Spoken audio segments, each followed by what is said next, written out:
শুভেন্দু অধিকারী বললেন তারা ক্ষমতায় এলেই মহিলাদের মাসে 2,500 টাকা করে ভাতা দেবেন, 500 টাকা করে রান্নার গ্যাস হয়ে যাবে, দিল্লি মডেলে মহিলাদের সরকারি বাসে ফ্রি যাতায়াত, আর আয়ুষ্মান ভারত প্রকল্পে সকলের জন্য 10 লাখ টাকার স্বাস্থ্য বিমার সুযোগ দেবেন।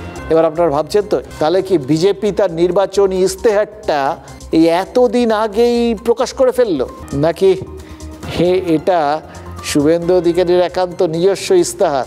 যদি একান্ত নিজস্ব ইস্তেহার হয়, তাহলে আপনাকে ধরতে হবে যে শুভেন্দু অধিকারীর এতটাই এই মুহূর্তে নিয়ন্ত্রণ এই রাজ্যের বিজেপির ওপর বা সামগ্রিকভাবে বিজেপির ওপর, তিনি আত্মবিশ্বাসী যে তিনি যেটা প্রতিশ্রুতি দেবেন জেতার পর সেই প্রতিশ্রুতিগুলো রক্ষা করা সম্ভব হবে, নইলে তিনি এই প্রতিশ্রুতিটা দিতেন না।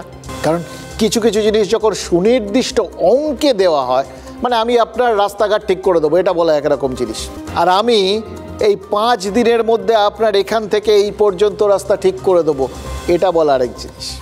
এই যে দেখলেন তো যে উনি একদম সুনির্দিষ্টভাবে কত টাকা দেবেন, গ্যাসের দাম কত হবে, এগুলো সব বলে দিচ্ছেন। এগুলো তো এমনি এমনি বলা যায় না।